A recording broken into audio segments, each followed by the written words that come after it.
Një vendim i rëndësishëm ka tronditur botën e shahut, pasi Rusia është pezulluar nga Federata Ndërkombëtare e Shahut, duke shënuar një zhvillim të paprecedent për një nga fuqitë historike të këtij sporti. Vendimi vjen pas një procesi në gjykatën e arbitrazhit sportiv, e cila më herët kishte mbështetur ankesën e Ukrainës. Kievi kishte akuzuar Moskën se kishte marrë kontrollin e strukturave të shahut në territoret e pushtuara ukrainase. Sipas vendimit, Rusis ju dha një afat prej 90 ditësh për të rikthyer kontrollin e federatave rajonale në disa zona dhe për të ndalur organizimin e turneve në ato territore.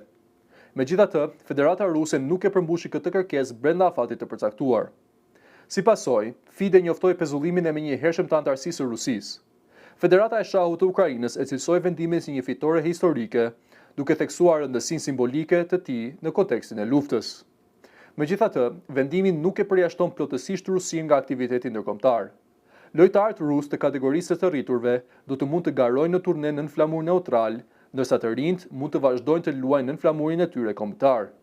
Po ashtu, pjesëmarrja në garat ekipore mbetet e mundshme, por gjithashtu nën status neutral. Reagimet në komunitetin e shahut kanë qenë të ndara.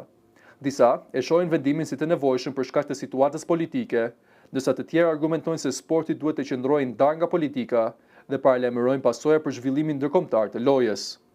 Rusia, e njohur prej dekadash si një nga superfuqitë e shahut botëror, tani përballet me një nga izolimet më të rëndësishme në historinë e saj sportive.